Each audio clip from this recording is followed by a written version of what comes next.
Let's go guys, galing po tayo ng Batangas, Batangas City, taon ng Batangas City.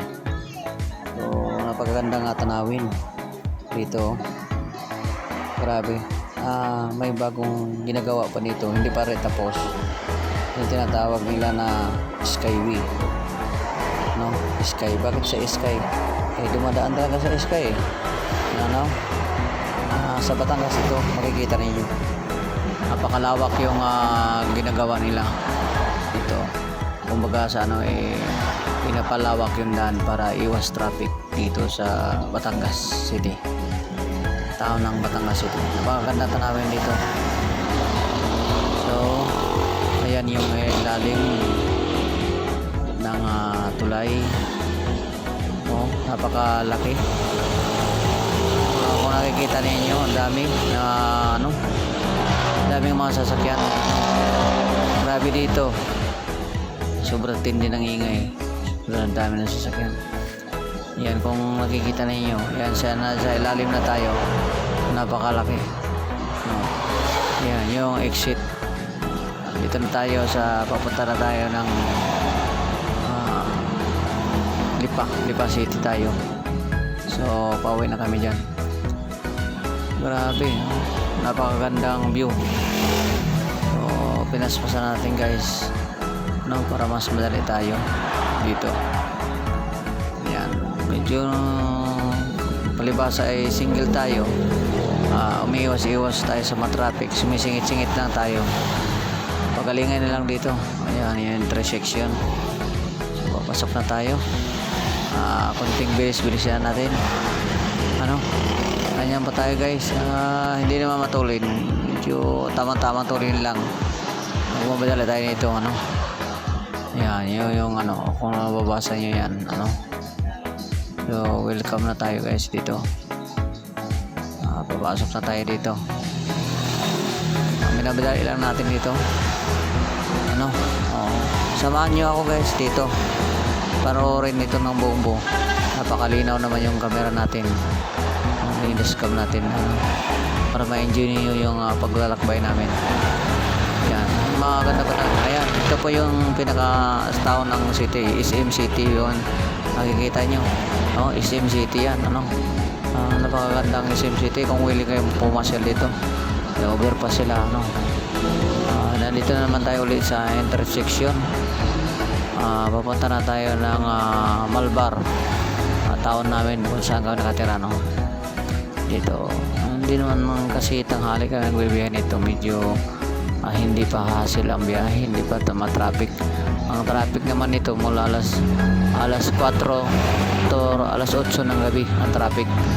Traffic dito ng area na to, front dito ng Tres Gracias. So ingat lang tayo dito pagdating sa intersection. So ayan, papunta na tayo ng Tanawan City uli. Tanawan City tayo guys. Ganda tanawin dito. Kunting alala lang tayo sa pagmamaneho. Daming mga sasakyan dito. Yung overpass ng City Hall ng Lipa City. Ayan, tatawid lang kayo dito. Napaka lang dito. Maganda tanawin dito talaga. Pag malinaw yung camera, maganda to panoorin. So malapit na tayo sa instruction. Ito yung ayan, Pista Mall tawagin.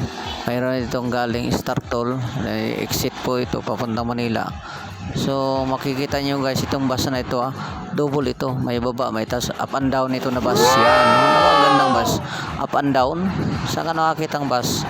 Dito lang yan sa Batangas City, makikita yung up and down na bus. Ayan, let's go tayo guys. Papunta naman tayo ng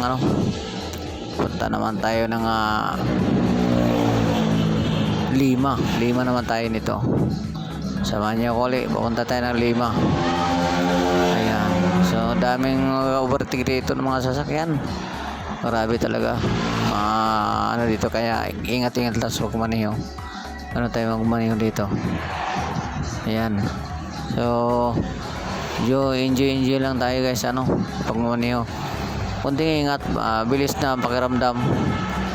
Meron lang pagmamaneho nito para hindi ka kinakabahan. No, kaya medyo malaki yung motor natin. Kahit pa paano guys, naka 200cc na tayo, ano. Yan, yung inaasam natin sa sasakyan na big bike, nakuha na natin sa wakas. Yan, nakamit rin natin, ano. Yan, dito lang ganyan guys. Salamat sa Panginoon kasi nakuha natin to motor na to. Malaking tulong ito sa atin, ano. Yan, so ayan, malapit na tayo guys sa Lima. Ayan, boundary ng Lipa at Malbar, kaya tinatawag ito na Lima kasi ang Lipa, ang yung Malbar, no. Pinagati-hati lang yan, kaya dito ko naintindihan ganyan palang pangalan yan. Lima, Lipa, ano, pinagsama-sama.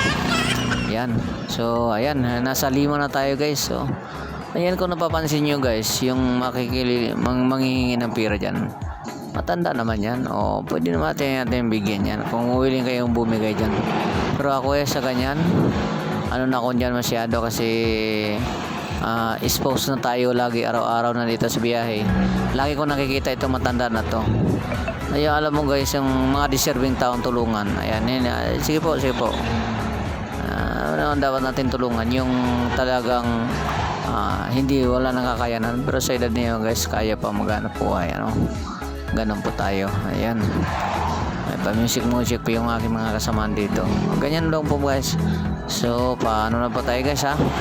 Takbo naman tayo, papunta tayo ng Malbar tayo. Sentro na tayo ng Malbar, bayan ng Malbar, ano, tayo. Maganda dito, nandito yung mga pabrika. Kung willing kayo matrabaho, maraming mga kabayan taga Bicol pumupunta dito. Alas nito kami nagkita-kita, taga Mindanao, iba-ibang lugar nandito kasi napakaraming pabrika dito. Itong Limang ito, ano, nandito talaga mas maraming empleyado, ano, itong Lima na to. Tara guys, takoli. Ayan, konting bilis konti para wala hassle. Vertical mo pa ako, babanatan natin guys. Ganyan po yun katulin yung ating sasakyan, ano. Walang makakahabol kundi big bike lang din, ano.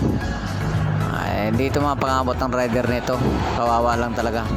Kaya kami nagpabikol, mabilis talaga kami nakarating at mabilis. Yan, so malapit na. Yun ba yung kapilya natin guys, oh. Dito na tayo sa Malbar. Ayan, sa